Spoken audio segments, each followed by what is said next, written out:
हे 10th class, बहुत time बाद मिल रहे हैं हम इस तरह से बोर्ड पे।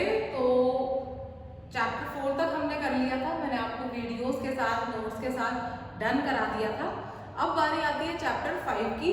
I have send you all the notes of chapter 5, जितनी थ्योरी बनती थी मैंने आपको सब बहुत अच्छे नोट्स प्रोवाइड किए हैं उसके। तो अब इसको थोड़ा सा मैं एक्सप्लेन कर देती हूँ। जो नोट्स मैंने आपको दिए आई होप उनको पढ़ के प्रॉब्लम तो नहीं आनी चाहिए, because they are quite very much simple. But अगर फिर भी प्रॉब्लम आती है तो उसके लिए फिर ये वीडियो है एक्सप्लेनेटरी। फिर भी आपको प्रॉब्लम आती है आप पर्सनली पूछ सकते हैं। So let's start. Okay, this is chapter 5 unit 5 of chemistry of your class 10 science. इसका नाम है पीरियोडिक क्लासिफिकेशन ऑफ एलिमेंट्स। ठीक है, तो चलो स्टार्ट करते हैं। एक वीडियो में इसको खत्म कर देंगे, इतना बड़ा ये चैप्टर है ही नहीं। ठीक है, और इसमें से क्वेश्चंस भी काफी आते हैं और इम्पॉर्टेंट आते हैं, इजी क्वेश्चन आते हैं। इससे आपको मुश्किल क्वेश्चन मिलेगा ही नहीं। काफी थोड़ा सा घुमा फिरा के जरूर हो सकता है, लेकिन ऐसा क्वेश्चन नहीं होगा कि आपको पता ही नहीं होगा उसके बारे में, उस कॉन्सेप्ट के बारे में। तो इस चैप्टर को अगर आपको अच्छा स्कोर करना है तो आप थ्योरी कीजिए, जो मैंने नोट्स भेजे, उसके बाद ये वीडियो देखिए, उसके बाद आपको क्या करना है, इसके एनसीईआरटी क्वेश्चंस कवर करने हैं। उसके बाद आपका क्या रोल होना चाहिए, जो प्रीवियस ईयर पिछले साल आप चाहे एग्जाम आइडिया से कर रहे हैं, प्रदीप से कर रहे हैं, दिनेश से कर रहे हैं, व्हाटएवर, जो प्रीवियस ईयर क्वेश्चंस थे उनको आपको कवर जरूर करना है कि जो पिछले सालों में आए हैं, उससे आपको बहुत बहुत बहुत आइडिया आ जाए। ठीक है, सो लेट्स स्टार्ट। सबसे पहले पीरियोडिक टेबल की मैं अगर बात करूं तो पीरियोडिक टेबल इज बेसिकली एक टैबुलर मेथड है जितने भी एलिमेंट्स हैं हमारे उनको क्लासिफाई करने का, कि जिनकी सेम प्रॉपर्टी है उनको क्या करना है। मतलब सपोज मैंने क्या किया हुआ है कि एक पूरी की पूरी रो में बॉयज को बैठाया हुआ है, एक पूरी की पूरी रो में गर्ल्स को बैठाया हुआ है। बॉयज को इसलिए अलग क्योंकि उनकी प्रॉपर्टीज आपस में एक जैसी है, गर्ल्स की उनकी प्रॉपर्टी आपस में एक जैसी है। तो मतलब कहने का ये, और एक तरफ नहीं बना देते, एक रो बना देते हैं मिस्टीरियस बच्चों के, जो बदमाश बच्चे उनकी रो बना देते हैं। तो कहने का ये मतलब है क्लास को क्लासीफाई कर देते हैं कि जो जिनकी प्रॉपर्टीज थोड़ी सिमिलर है उनको एक तरफ कर दो। ठीक है, तो इस तरह से उनको हम क्या कर देते हैं, बाइफरकेट कर देते हैं, क्लासीफाई कर देते हैं। आप कहीं पे भी जाते हो, suppose you are going to a mall, आप एक मॉल में जाते हो, आप भिवानी का एग्जांपल लगा लो, आप विशाल मेगा मार्ट में जाते हो। ठीक है, क्योंकि और तो कोई है कुछ है नहीं भिवानी में, तो एक विशाल मेगा मार्ट जरूर है। अगर आप वहां पे जा रहे हैं सपोज, तो उसमें आप ये देखेंगे कि जो साबुन है सर्फ है, उनका सेक्शन अलग है, खाने पीने वाला सेक्शन अलग है, सैनिटरी पोजीशन प्रोडक्ट का पोजीशन अलग है, कपड़ों की जगह अलग है। क्यों ऐसा करके रखा है, क्या जरूरत थी, सब कुछ ऐसा कर दो, सब कुछ साथ साथ में। वो इसलिए कि कस्टमर आएगा तो उसको इजी होगा, उसको पता होगा कि यहाँ पे मेरे को साबुन ही मिलेगी, मुझे यहाँ पे खाने का सामान ही मिलेगा प्रॉपरली। तो क्लासिफाइड होता है ताकि चीजें इजियर हो जाए। ओके, तो आई होप इससे बेस्ट एग्जाम्पल मैं नहीं दे सकती इसको क्लियर करने के लिए। तो ये क्लियर हो गया होगा। तो पुराने टाइम में काफी सारे साइंटिस्ट लोगों ने क्या किया, अपनी अपनी प्रॉपर्टीज दी, मतलब सॉरी अपनी एक्सप्लेनेशन दी, अपने आइडियाज रखे पीरियोडिक टेबल को लेके। तो सबसे पहले आते हैं mister Dobereiner. Okay, Dobereiner tribes. इस वीडियो के साथ अगर आप नोट्स खोल के बैठोगे बहुत बेनिफिशियल होगा, ट्रस्ट में। मैं देख लेती हूँ जरा बोर्ड दिखाई दे रहा कि नहीं बराबर, बिल्कुल ठीक है, यस।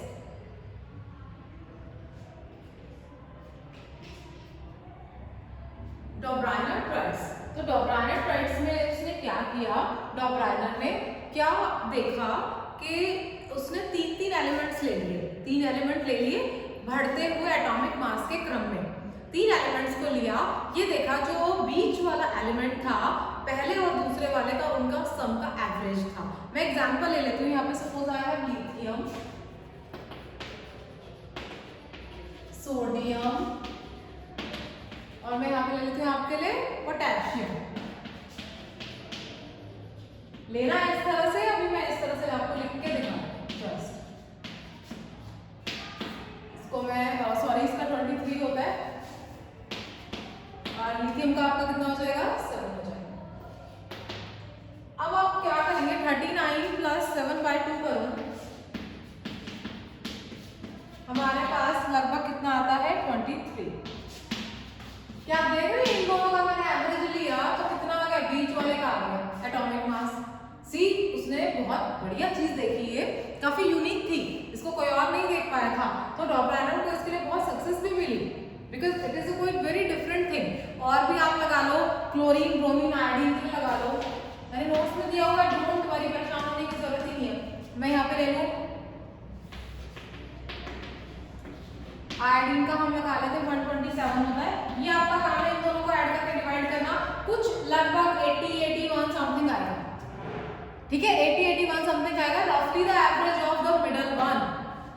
आई होप आपको यहाँ से ये बात क्लियर है डॉब्राइनर की, ठीक है। तो डॉब्राइनर ने ये ट्राइड दिया, और ट्राइड से हम लोग 3 एलिमेंट दिए, 3D।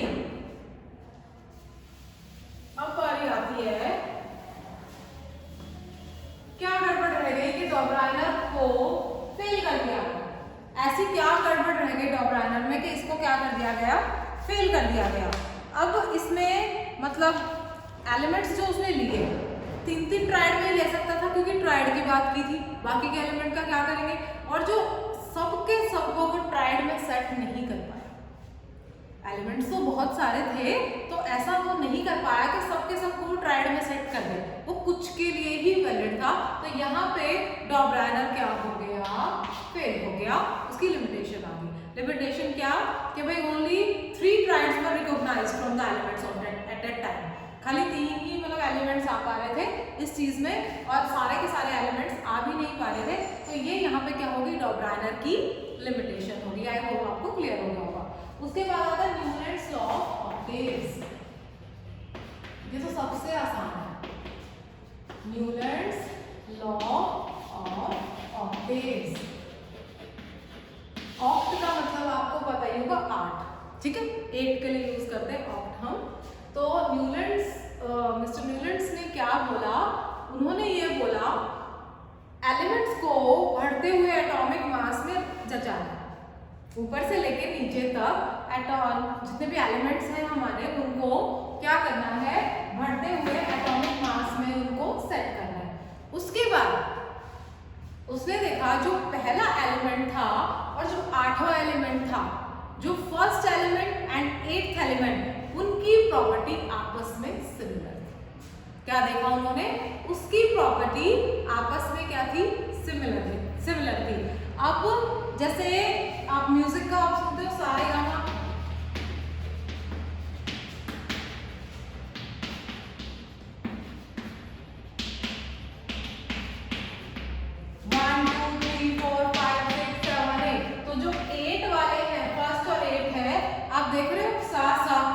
सेम है ना, सारे गामा पा धा नी सा, तो क्या है, सा और सा सेम आ रहे हैं। तो कुछ इस तरह से जैसे म्यूजिकल ये होता है, कोड होता है, तो पहला और 8वां ये वर्ड बराबर है। तो सिमिलरली न्यूलैंड ने यही सोचा कि फर्स्ट और 8th एलिमेंट की प्रॉपर्टी क्या है, आपस में सिमिलर है। बहुत ये भी यूनिक चीज थी, क्योंकि एकदम से पीरियोडिक टेबल नहीं आती, डिस्कवरी कभी एकदम से नहीं होती कि परफेक्ट डिस्कवरी होगी, थोड़ा थोड़ा उठाते हैं। आपने एटम के केस में भी देखा होगा 9th क्लास में, सबसे पहले रदरफोर्ड, थॉमसन, उसके बाद जाके बोर, ठीक है, डाल्टन ने अपनी थ्योरी दी, तो तब जाके प्रॉपरली सेटिंग होती है, अदरवाइज ऐसे नहीं होता। तो उसके बाद इसने मतलब म्यूजिक से, जो म्यूजिक में जो आता है ना, उससे इसको कंपेयर किया सारे का पा धा नी सा से, और क्या किया, इनकी फिजिकल प्रॉपर्टी को ये देखा कि जो पहली और 8वें एलिमेंट की फिजिकल केमिकल प्रॉपर्टी है वो सिमिलर है, ठीक है। अब क्या देखते हैं हम, इसकी लिमिटेशंस।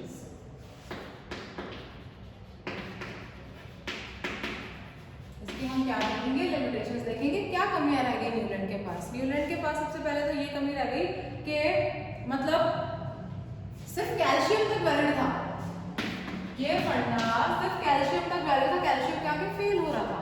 फेल कैसे हो रहा था कि पहले और 8वें एलिमेंट की प्रॉपर्टी आपस में मिल नहीं रही थी, तो वहां पे वो गड़बड़ थी, ठीक है।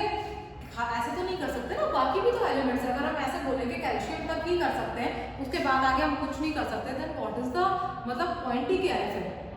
तो यहाँ पे गड़बड़ हुई, सबसे बड़ी गड़बड़ हुई कि कैल्शियम तक ही वैलिड है, कैल्शियम क्या है, वैलिड ही नहीं है, अप्लाई नहीं होता पहले 8वें एलिमेंट की फिजिकल केमिकल प्रॉपर्टी सेम हो, ठीक है। तो यहाँ पे ये गड़बड़ हुई। उसके बाद जो उसने स्लॉट में क्या रखे थे, एलिमेंट्स रखे थे, कुछ उनको भी रख दिया था जिनकी प्रॉपर्टी आपस में सिमिलर नहीं थी। ये मैंने आपको थ्योरी में दिया हुआ है, देखो लाइन ये है कि Newlands adjusted 2 elements in same slot having different properties. Cobalt और निकल को रखा गया जिनकी प्रॉपर्टी आपस में बिल्कुल अलग थी, ठीक है। और एक और इसकी लिमिटेशन थी कि न्यूलैंड के अकॉर्डिंग सिर्फ 56 एलिमेंट थे, 56 ही रहेंगे, मतलब उसके अकॉर्डिंग ऐसा था ही नहीं कि आगे भी कोई डिस्कवरी होगी एलिमेंट्स की। भाई मैं जगह तो छोड़ दूं, कहाँ आएंगे जो आगे आज तक एलिमेंट्स डिस्कवर हो रहे हैं, आज तक, ठीक है, तो उनको कहाँ प्लेस करेंगे, उन बेचारे जो एलिमेंट्स आगे आएंगे उनको कहाँ प्लेस करेंगे, उनके लिए तो कोई जगह नहीं बची हुई, isn't it? तो ये 3 लिमिटेशन मैं आपको रिपीट करवाती हूँ। सबसे पहले कि कैल्शियम तक करंट था, दूसरा सेम स्लॉट में एलिमेंट्स को रख दिया, एडजस्ट कर दिया जिनकी प्रॉपर्टी आपस में सिमिलर नहीं थी, एग्जाम्पल कोबाल्ट एंड निकल। तीसरा कि 56 एलिमेंट्स नोन थे और किसी जो आगे और डिस्कवरी होनी थी उनके लिए उसने पोजीशन भी नहीं छोड़ी। डन, न्यूलैंड लॉ ओके, अच्छे से बता दिया मैंने आपको। रब करती हूँ, नोट्स खोल के बैठने में बहुत फायदा होगा स्टूडेंट्स आपके, इससे नोट्स नहीं आपके अपने नोटबुक में कॉपी किए प्लीज कर लो, काफी बेनिफिशियल है। हाँ जी, तो अब चलते हैं भाई बहुत बढ़िया टेबल पे जिसने बहुत वाहवाही ली। पीरियोडिक क्लासिफिकेशन के दौर में मेंडलीव ने बहुत वाहवाही ली। मेंडलीव और जैसे अकबर बीरबल देखा है ना आपने, तो जब वो टाइम था तो वो एक मतलब ब्रिटिश वाला जो टाइम था, जैसे उसमें क्या होता था ना, राजा होता था और उसके मतलब तो मेंडलीव जो था ना वो बीरबल का काम करता था। Mendeleev was so intelligent, literally आप पढ़ना कभी मेंडलीव के बारे में, मेंडलीव बहुत कमाल का आदमी था, it was like Birbal seriously. तो मेंडलीव के बारे में जरूर आप पढ़ना, मेंडलीव की हिस्ट्री और बहुत इंटरेस्टिंग है। जो हमारे जो स्पेशल साइंटिस्ट, ऐसा नहीं है जो उन्होंने दिया हम बस वही पढ़ लेते हैं, साइंटिस्ट के बारे में पढ़ा करो, उन्होंने इतना कुछ दिया है हमारे साइंस को, तो उनके बारे में पढ़ा करो, आपको बहुत नॉलेज मिलेगी। आपका भी मन करेगा कि कोई बच्चा अगर रिसर्च में जाना चाहता है या कुछ स्पेशल अलग करना चाहता है तो उसके लिए बहुत बेनिफिशियल होगा, ठीक है। तो चलो ये बातें छोड़ दे, आगे चलते हैं। मेंडलीव पीरियोडिक टेबल,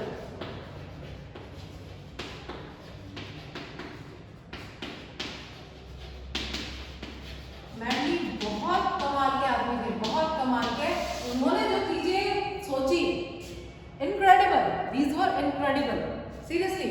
अब देखो मेंडलीव ने क्या किया, मतलब उसने एक पीरियोडिक लॉ दिया जो मैं आपको स्टेट करके बताऊंगी कि according to this physical and chemical property of elements are the periodic function of their atomic mass. कि भाई एटॉमिक मास के अकॉर्डिंग उनकी जो फिजिकल प्रॉपर्टी भी होगी वो उसके पीरियोडिक फंक्शन में होगी।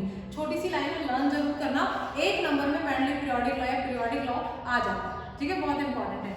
उसके बाद ये केमिकल प्रॉपर्टीज पे ज्यादा बेस्ड थी, जो मेंडलीव की पीरियोडिक टेबल थी वो केमिकल प्रॉपर्टीज में ज्यादा बेस्ड थी। उसने क्या रखा था कि एटॉमिक मास के बढ़ते क्रम में सेट किया एक रेगुलर इंटरवल में कि भाई जिनकी प्रॉपर्टी आपस में सिमिलर है।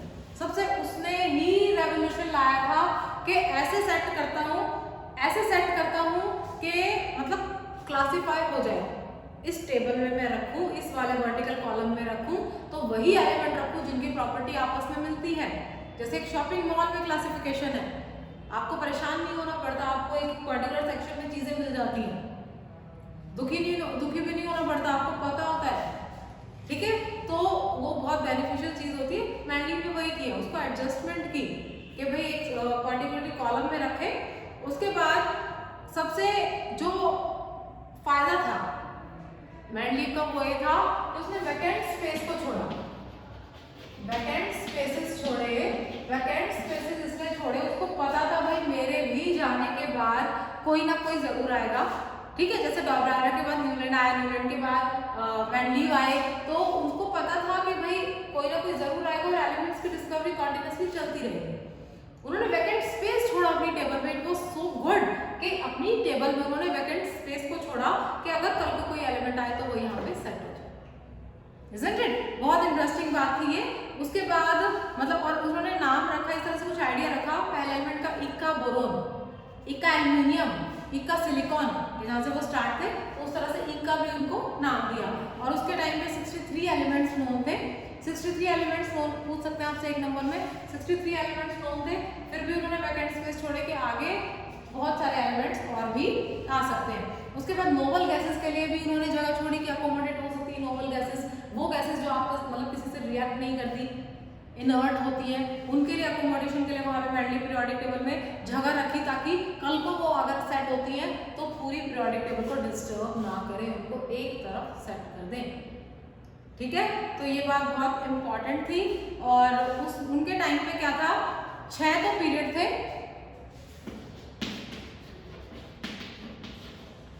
हॉरिजॉन्टल रो वाले ये,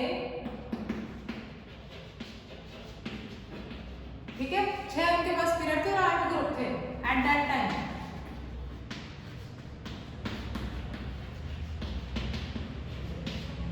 पीरियड देखो जी कैसे रहेंगे, बताओ कैसे रहेंगे, हॉरिजॉन्टल है, ठीक है, और जो ग्रुप है वो टक टक टक टक वर्टिकल है, पीरियड हॉरिजॉन्टल है, ठीक है, ये ग्रुप है अपने पास। पीरियोडिक टेबल जरूर देखना है चैप्टर करने से पहले और बाद में, बीच बीच में बार बार, बहुत कम आती है पीरियोडिक टेबल आपके, ठीक है। उसके बाद देखो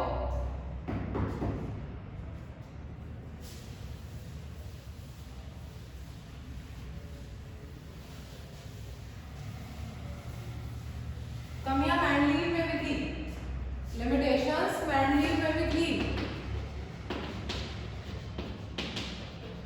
लिमिटेशंस आई, कमियां ये आई कि भाई उसने हाइड्रोजन को टॉप पे क्यों रखा उसके बारे में नहीं बताया, ठीक है, हाइड्रोजन को उसने सबसे टॉप पे रखा था, आइसोटोप, पोजीशन ऑफ आइसोटोप नहीं थी,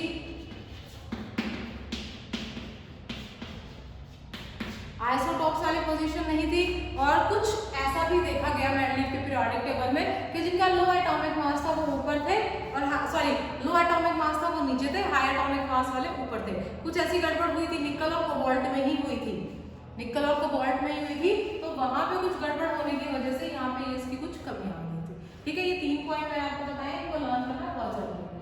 उसके बाद आती है modern periodic table.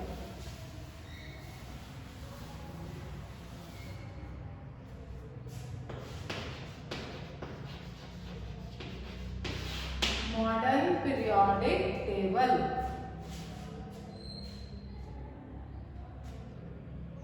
Modern periodic table, modern periodic table तो भाई जो हम पढ़ते हैं वही है, ठीक है। मॉडर्न पीरियोडिक टेबल में खास बात ये थी, सबसे मेन डिफरेंस ही यही आया था कि भाई बाकी टेबल्स ने क्या दिया, एटॉमिक मास के बढ़ते क्रम में दिया, मॉडर्न पीरियोडिक टेबल ने बात की एटॉमिक नंबर की, इसलिए ये सबसे सक्सेसफुल है। यहाँ इन्होंने बात की बढ़ते क्रम में एटॉमिक नंबर की, मास की, क्योंकि मास में बहुत ही गड़बड़ हो रही थी, फ्लक्चुएशन हो रही थी, उन्होंने सोचा मास को छोड़ो, ठीक है, मास इसका फ्लक्चुएट कर, एटॉमिक नंबर पकड़ लेते हैं, उन्होंने एटॉमिक नंबर ले लिया, बढ़ते क्रम में क्या किया, एटॉमिक नंबर के हिसाब से एलिमेंट्स को सेट किया, और इन्होंने 18 ग्रुप बनाए, 7 पीरियड बनाए, पीरियड इस तरह से 1 2 3 4, और ग्रुप इस तरह से, ग्रुप 18, जैसे ग्रुप 1 था हाइड्रोजन क्या कहते हैं, lithium sodium potassium rubidium caesium, group 2 था, ठीक है, तो beryllium magnesium calcium strontium, group 18 था, क्या था, हीलियम नियॉन क्रिप्टन आर्गन, ठीक है। तो ये मैं आपको एक याद करने का भी तरीका बता दूंगी, कोई बात नहीं, आप पहले समझ लो कि इसने क्या दिए, कितने, 7 पीरियड 18 ग्रुप, ठीक है, 7 पीरियड थे और 18 वर्टिकल कॉलम्स थे। उसके बाद 1 to 8 इस तरह से सेट कर दिया। एक और बात बताई, वैलेंसी इस तरह से, वैलेंस इलेक्ट्रॉन बढ़ते रहेंगे, left to right periodic table में जाएंगे तो वैलेंस इलेक्ट्रॉन क्या होते रहेंगे, बढ़ते रहेंगे, ये बात ध्यान रखनी है। और मतलब अगर एक ही ग्रुप के एलिमेंट्स है, एक ही ग्रुप के एलिमेंट्स है तो उनके वैलेंस इलेक्ट्रॉन सेम रहेंगे, वैलेंस इलेक्ट्रॉन क्या रहेंगे, सेम रहेंगे। लेफ्ट टू राइट चलेंगे तो वैलेंस इलेक्ट्रॉन इस तरफ लेफ्ट टू राइट बढ़ते रहेंगे, ठीक है। तो हम स्टार्ट करते हैं, इसका कुछ ट्रेंड स्टार्ट करते हैं, पढ़ लेना मॉडर्न पीरियोडिक टेबल के बारे में, छोटा सा टॉपिक रह गया, इसको और कवर कर लेते हैं।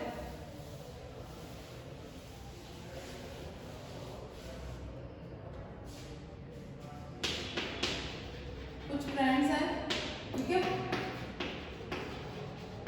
नोट जरूर देखना आपने। अगर मैं वैलेंसी देखूं, मैंने आपको बताया लेफ्ट टू राइट जो वैलेंस इलेक्ट्रॉन्स रहेंगे वो क्या रहेंगे, बढ़ते रहेंगे, और टॉप टू बॉटम सेम रहेंगे, टॉप टू बॉटम क्या रहेंगे, सेम रहेंगे, left to right valence electron बढ़ते हैं, ठीक है। और अगर मैं कोई लाइन देखूं जैसे पीरियड, अगर पीरियड की बात करूं ऐसे चलना है, ग्रुप की बात करूं ऐसे चलना है, पीरियड की बात करूं ऐसे चलना है, ग्रुप की बात करूं ऐसे चलना है।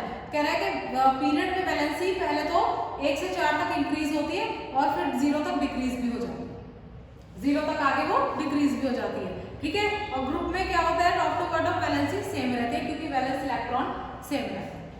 लिखी हुई है नोट्स में ये बात ध्यान रखना। उसके बाद आते हैं एटॉमिक रेडियस या एटॉमिक साइज पे।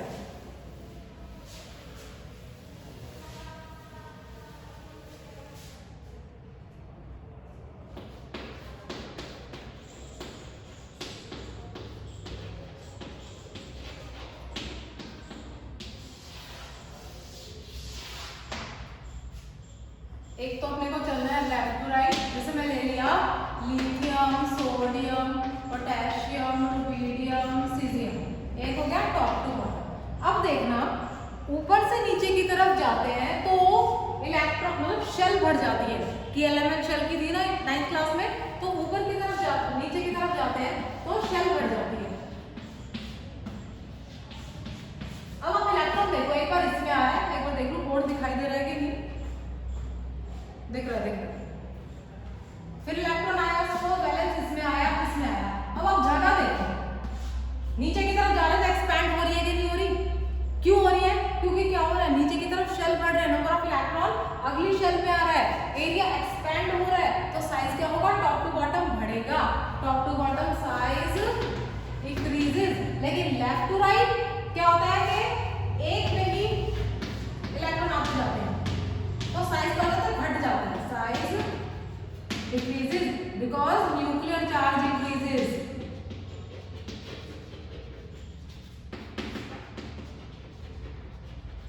टॉप टू बॉटम साइज बढ़ेगा क्योंकि शेल बढ़ेंगे और लेफ्ट टू राइट साइज घटेगा क्योंकि न्यूक्लियर चार्ज बढ़ेगा, ठीक है। ये बात आपको ध्यान रखनी है, बहुत इंपॉर्टेंट है। उसके बाद मेटालिक कैरेक्टर देखते हैं, इसको खत्म करेंगे आज, बहुत हो गया ना, सिंपल चैप्टर है, इसमें इतना टाइम वेस्ट करना ही नहीं।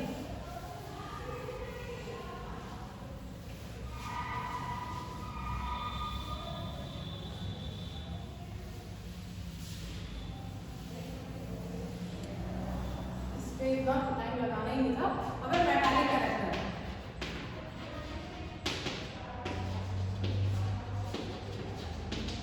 थोड़ी सी बड़ी बनेगी वीडियो, घबराना नहीं है, 5-6 बार सुननी है, ठीक है। बस 5 मिनट में खत्म कर रहे हैं, 5 मिनट में खत्म कर रहे हैं बस। फिर है मेटालिक कैरेक्टर। मेटालिक कैरेक्टर क्या होता है कि किसी भी एटम की tendency to lose the electron,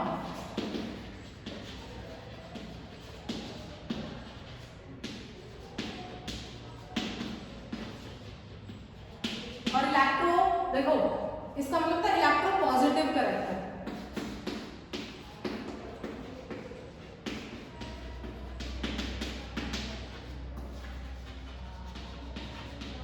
अब इलेक्ट्रॉन अपना कब लूज करेगा, साइज जब बड़ा होगा। देखो एक तो मेरे पास है बहुत बड़ी चौक, एक मेरे पास बहुत छोटी चौक। छोटी चौक को तोड़ना मुश्किल है, यहाँ से इलेक्ट्रॉन निकालना बहुत मुश्किल है। बड़ी चौक को मैं ऐसे तोड़ दूंगी, बड़ी चौक अभी मेरे पास है नहीं, सॉरी, छोटी छोटी बची हुई है, तो बड़ी चौक को मैं ऐसे तोड़ दूंगी, छोटी को तोड़ने में टाइम लगेगा, इलेक्ट्रॉन निकालने में मुश्किल होगी। समझ पा रहे हो? तो कहने का ये मतलब है साइज बढ़ेगा तो मेटालिक कैरेक्टर बढ़ेगा, साइज बढ़ेगा तो मेटालिक कैरेक्टर भी बढ़ेगा, क्योंकि इलेक्ट्रॉन यूज करना आसान हो जाएगा। ये साइज जो ऊपर वाला लगा रही हूँ बढ़ाने के लिए, ठीक है। और left to right metallic character घटेगा, मेटालिक कैरेक्टर घटेगा। सब कुछ नोट्स में लिखा हुआ है, यहाँ पे भी आप देख सकते हैं। I think done. उसके बाद देखेंगे इलेक्ट्रॉन नेगेटिविटी जो होगी वो इसकी अपोजिट हो जाएगी। ध्यान रखना, मैं बता नहीं रही हूँ अलग से, इलेक्ट्रॉन नेगेटिविटी इसकी अपोजिट हो जाएगी। फिर भी प्रॉब्लम आती है स्टूडेंट्स को, हमारे मोस्ट वेलकम।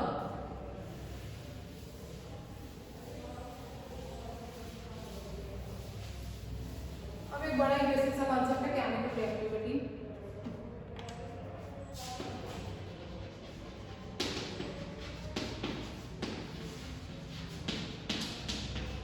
खुद बताओ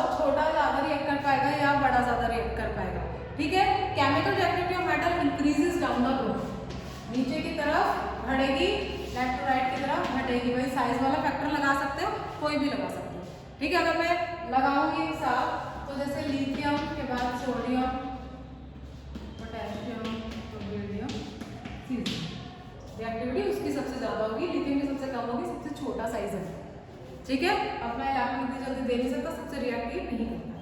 क्लियर? तो केमिकल रिएक्टिविटी हो गई। और मेटल्स में याद रखना, नॉन मेटल में डिक्रीज होगा ये, मेटल में क्या होगा, इंक्रीजेस डाउन द ग्रुप, और नॉन मेटल में क्या होगा, decreases down the group. Non metal में जैसे क्लोरीन की ज्यादा, देखो, ठीक है। मेटल में increase down the group, non metal में decrease down the group, metal में increase down the group, non metal में decrease down the group. Chapter is almost done. Electronegativity उसके opposite. Nature of oxide, metal oxide basic होते हैं जैसे Na2 हो गया, Mg हो गया, और नॉन मेटल वाले एसिडिक होते हैं, ClO2 हो गया, SO2 हो गया। तो यहाँ पे हमारा चैप्टर खत्म होता है। नोट्स को प्लीज गो थ्रू कर लो।